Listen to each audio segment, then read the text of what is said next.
Slot machine अक्सर आपको casino वगैरह में देखने को मिलती है, जहां पर दूसरी कई गेम्स भी होती है, लेकिन उन सारी गेमों में सबसे ज्यादा पैसा स्लॉट मशीन ही कमा के देती है किसी भी कसिनो को। Welcome to amazing random fact video number 82। मेरा नाम है भारत शर्मा, आप देख रहे हो देखो इसको। आशा करता हूँ आज का दिन आपको बहुत अच्छा बीत रहा होगा।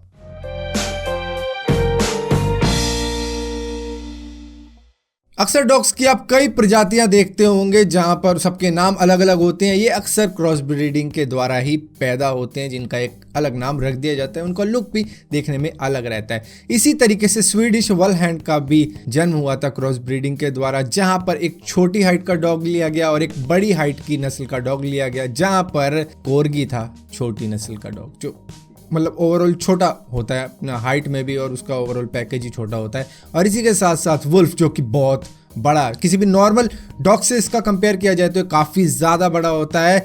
जिन दोनों की क्रॉस ब्रीडिंग करवाई गई, जहां पर जन्मी स्वीडिश वॉलहैंड। कई लोगों को ये बात मालूम ना हो, लेकिन मैं आपको बता देता हूं कि आपका इम्यून सिस्टम बहुत ही शाना होता है। उसको मालूम होता है किस बीमारी से किस तरीके से लड़ना है। आपने देखा होगा कुछ व्यक्तियों को बीमारी लग जाती है, कई बीमारियां होती है, मैं नाम नहीं लूंगा, बहुत सी बीमारियां होती है, हर टाइप की बीमारी होती है, छोटी सी खांसी से लेकर जुकाम से लेकर एक बहुत ही बड़ी बीमारी।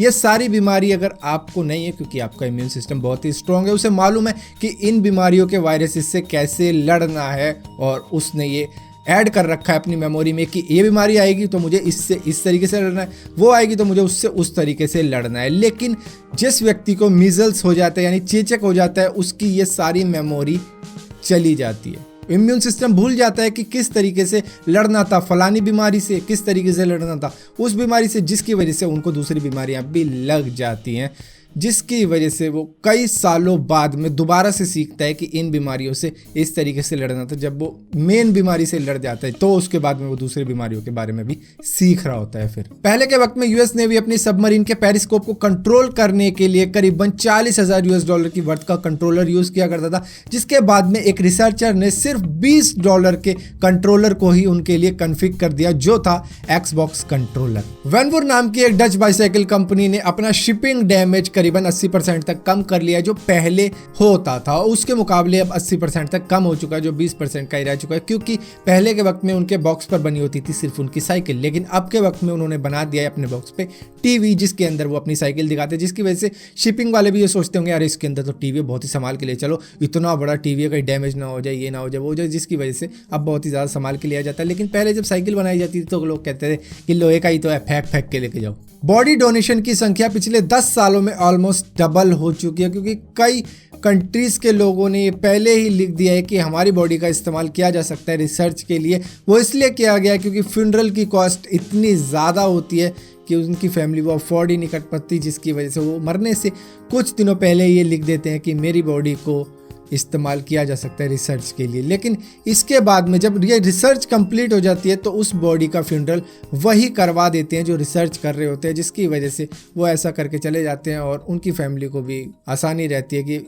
मरने के बाद में जो फ्यूनरल का पैसा है वो नहीं भरते, बल्कि वही भरते हैं जहाँ पर रिसर्च होती है। आज के वक्त में अगर आपसे कोई पूछता है कि इजिप्ट का कैपिटल क्या है, तो आप बोल दोगे सीधा सीधा कायरो। लेकिन आने वाले वक्त में ये उसका कैपिटल नहीं रहेगा, क्योंकि वो अपने लिए एक नया कैपिटल बना रहा है, जहाँ पे वो बहुत ही सारी बिल्डिंगें खड़ी कर रहा है, रोड सिस्टम बना रहा है, और इसी के साथ साथ कई सारे पार्क्स भी बना रहा है, जो कि उसके आने वाले वक्त में कैपिटल कहलाएगी, जिसका नाम अभी तक डिसाइड नहीं किया गया है। मैंने कुछ ही दिनों पहले आपको बताया था कि स्लीप वॉकर्स क्या करते हैं रात के वक्त में, जो नींद में चलने वाले लोग होते हैं। लेकिन हिप्पो के बारे में बताऊं तो हिप्पो भी पानी के अंदर सो सकता है।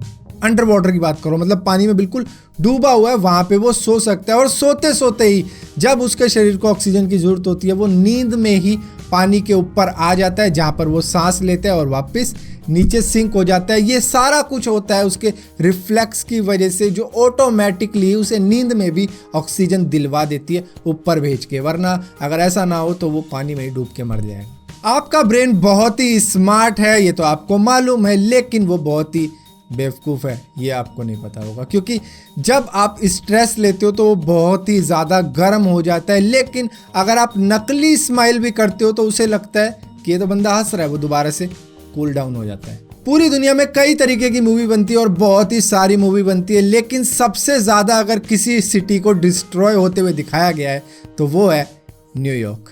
जब देखो गेम्स में ले लो, मूवी में ले लो, वहाँ पे न्यूयॉर्क को ही तबाह होते हुए दिखा रहे होते हैं और उसके बाद में हीरो एंटर कर रहा है, इधर से धुआं निकल रहा है, उधर से आग जल रही है, यही होता रहता है। 2015 में यूनाइटेड स्टेट के ल्यूजियाना के अंदर से एक ड्रंक ड्राइवर को पकड़ लिया गया जो अपने हॉर्स की राइड कर रहा था। बेसिकली वो एक हॉर्स राइडर ही हुआ, जिसके बाद में उसे कहा गया कि तू ड्रिंक एंड ड्राइव कर रहा है ना, तेरे को अंदर किया जाएगा। जिसके बाद में उसने कहा अरे साहब मेरे घोड़े को सारा मालूम है कि इसे किधर जाना है, यहाँ पे चल तो ये रहा है, ये लेके जाएगा मुझे, लेकिन वो नहीं मानेगा। ऐसा लॉ में नहीं लिखा है, तो तू ड्रिंक एंड ड्राइव के केस में फंसता है, उसे अंदर कर दिया गया। तो फिलहाल के लिए अमेजिंग रैंडम फैक्ट्स की इस वीडियो में इतना ही था। अगर ये वीडियो आपको पसंद आती हो तो इस वीडियो को लाइक जरूर करना, शेयर जरूर करना और इसी तरीके से इसी टाइप की और भी वीडियो देखना चाहते हो तो इस चैनल को सब्सक्राइब जरूर करना और सब्सक्राइब किया तो बेल का आइकन जरूर दबाना, वरना आपको पता भी नहीं लगेगा कि मैंने कोई वीडियो डाली भी है।